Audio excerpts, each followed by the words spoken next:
இப்ப சட்டத்தின்பால் நாம் செல்வது சரியாக இருக்குமா அல்லது அமர்ந்து பேசினால் ஒரு சுமூகமா பேசி முடிச்சுக்கலாம், எது சரியா இருக்கும் சார்? அதாவது நீங்க சொன்ன மாதிரி இதற்கு முன்னாடியும் முதலமைச்சர்கள்லாம் போயிருக்கிறாங்க அப்படிங்கறதெல்லாம் உண்மைதான். முதலமைச்சர் போக முடியாட்டி சில நேரம் பிரதிநிதிகள்லாம் அமைச்சு வச்சிருக்காங்க. கடைசியாக செங்கோட்டை அவர் கூட சொன்னார் 2013 OPS கூட சிவி சங்கம் சட்டத்துறை அமைச்சர் 2 பேர் சொல்லி போனாங்க அப்படின்னு சொல்லி. ஆனா நீங்க குறிப்பிட்டீங்க, நீங்க போன போது சில நேரங்கள் வெற்றி கிடைத்திருக்கிறது. நீங்க வரலாற்றுல நெடுக பாத்தீங்கன்னா பெரிய அளவுக்கு வெற்றிகள் நமக்கு கிடைக்கவே இல்லை. சொல்லப்போனா ஜெயலலிதா அவர்கள் ஒரு முறை இதற்காக உண்ணாவிரதம்லாம் இருந்தார். பெரிய அளவுக்கு அது நேஷனல் இஷ்யூ ஆனிச்சு. மத்தியில இருந்து எல்லாம் இறங்கி அவங்க உண்ணாவிரத்தை கைவிடலாம் சொல்லி சொன்னாங்க. அதற்கு பிறகும் நீங்க இதை தீர்ப்பு உறுதிப்படுத்த பின்னரும் அது நிறைவேற்றப்படாமல் இருப்பதற்கு அடையாள உண்ணாவிரதங்கள் ஜெயலலிதா அவர்கள் இருந்திருக்கிறார். அதே மாதிரி திமுக அதிமுக 2 கட்சிகளுமே தொடர்ச்சியாக 91க்கு முன்னாடி கதை வேற. நீங்க அப்போ நடுவர் மன்றம் கிடையாது, எதுவுமே கிடையாது. 91க்கு பிறகு நடுவர் மன்றம் VP சிங் தலைமையிலான அவங்க பிரைம் மினிஸ்டர் இருக்கும் போது அமைக்கப்பட்டது. அதற்கு பிறகு நிறைய தீர்ப்புகள், இன்னும் சொல்ல போனா தொடர்ச்சியாக தமிழகம் காவிரி தீர்ப்புகளால் வஞ்சிக்கப்பட்டதுதான். கடைசியாக இறுதி தீர்ப்புல கூட கிட்டத்தட்ட ஒரு 14.7 TMC தண்ணீரை நம்ம இழந்தோம். ஏன் இழந்தோம்? கர்நாடகா என்ன வார்த்தை முன் வச்சாங்க? பெங்களூர்ல குடி தண்ணீர் தேவை இருக்கிறது, அதற்காக நாங்க தண்ணீர் நாங்கள் குறைக்க விரும்புகிறோம். அப்பையில இருந்து நீங்க ஒரு காலத்தில் 400 அப்புறம் 300 குறைச்சு நீங்க 177 நிற்குது. அதாவது காவிரி நம்ம என்டர் ஆகிற பாயிண்ட்ல 177 TMC மட்டும் ரிலீஸ் பண்ணா போதும் அப்படிங்கிறது. இது பிரச்சனை எப்ப நடக்கும் கேட்டீங்கன்னா, மழை இல்லாத போதுதான். மழை பெஞ்சதுன்னா கர்நாடகா என்ன பண்ணுவாங்கன்னா, தமிழ்நாடு ஒரு வடிகால் நல்லா புரிஞ்சு வடிகாலா பயன்படுத்துவாங்க. எங்களுக்கு இங்க தண்ணீர் வச்சுட்டா பெங்களூர் மூழ்கிடும், கர்நாடகால பெரிய பிரச்சனை ஏற்பட்டுரும், பெரிய வெள்ளம் ஏற்பட்டுரும். அதனால உங்களுக்கு தண்ணீரை திறந்து விட்டுரும். மழை ரீதியாக திறந்து விடுறோம், இல்ல நாங்க சட்டத்தை நாங்க மதிக்கிறோம்னா என்னைக்குமே மதிச்சதே கிடையாது. பாஜக கூட இல்ல அதிமுக எல்லாருமே எப்ப ரொம்ப புகழ்ச்சியா பேசுவாங்கன்னா, பாருங்க நாங்க பிரச்சனை தீர்த்து வச்சிட்டோம், நாங்க கெசட்ல இது பண்ணிட்டோம் அது பண்ணிட்டோம் சொல்லி சொல்லுவாங்க. ஆனால் எப்பொழுதெல்லாம் மழை பொய்க்கும் அப்பொழுதெல்லாம் காவிரி பிரச்சனை தொடர்ந்து கொண்டுதான் இருக்கின்றது. அது இந்த போல ஒரு 4-5 வருஷமாக மழை பெஞ்சது, பெரிய சிக்கல் இல்ல போயிட்டு இருந்துச்சு. இந்த வருஷம் மழை இல்ல, அதனால மறுபடியும் சிக்கல் ஆரம்பித்து விட்டது.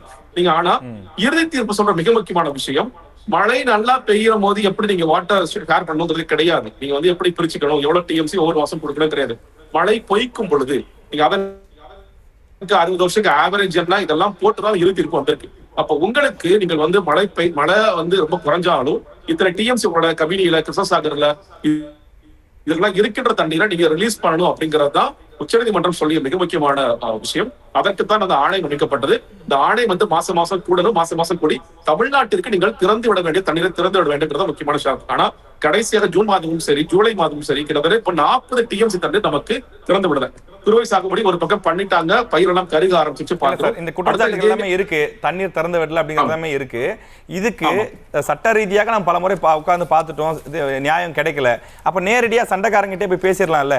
கர்நாடகா கொடுக்க மாட்டாங்க, அவங்க கிட்ட எப்ப என்னப்பா பிரச்சனை, உங்க ஊர்ல விவசாயி இருக்கிற மாதிரி எங்க ஊர்லயும் விவசாயிகள் இருக்கிறாங்க, கொஞ்சம் தண்ணி கொடுங்கன்னு அமர்ந்து பேசும்போது நியாயம் கிடைக்கும்ல நமக்கு. அப்ப முதலமைச்சர் போறது சரிதான் இல்ல எனக்கு என்னன்னா, இப்ப முதலமைச்சர் முதல்ல போறாரா இல்லை, இப்ப நம்ம விவாதிக்கிற மாதிரி முதலமைச்சர் டீம்ல விவாதிச்சுட்டு இருக்காங்க. நீங்க பாத்தீங்கன்னா முதல்ல அமைச்சர் வினோத் சொல்லும் பொழுது போறாரு, ஆகஸ்ட் 1 கிளம்புறோங்கிற அளவுக்கு தகவல் சொன்னாரு. அதற்கு ராஜ்மோகன் எந்த தகவலாக இருந்தாலும் முதலமைச்சர் தான் சொல்லி சொல்லுவார் சொல்லி சொல்றாங்க.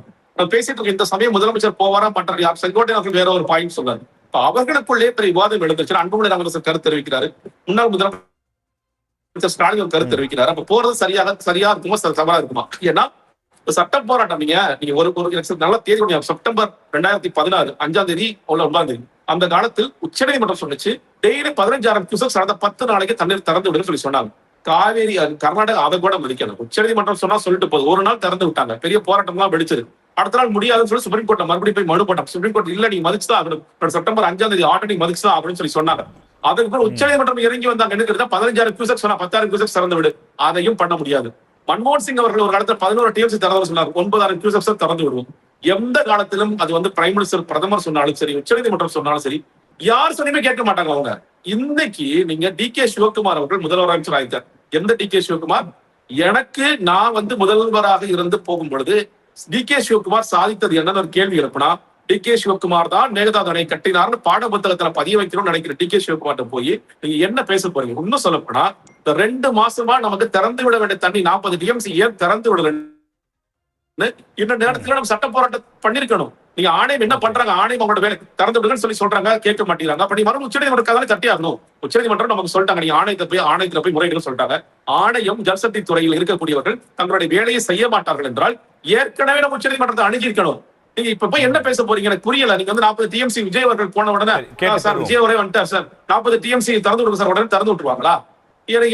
எதற்காக போகின்றார்? நீங்க சட்ட போராட்டம் செய்ய தவறிட்டோம். நம்ம ஜூன் 12ஆம் தேதி திறந்து விட முடியல, தண்ணீர் இல்ல, புரிஞ்சுக்க முடியுது.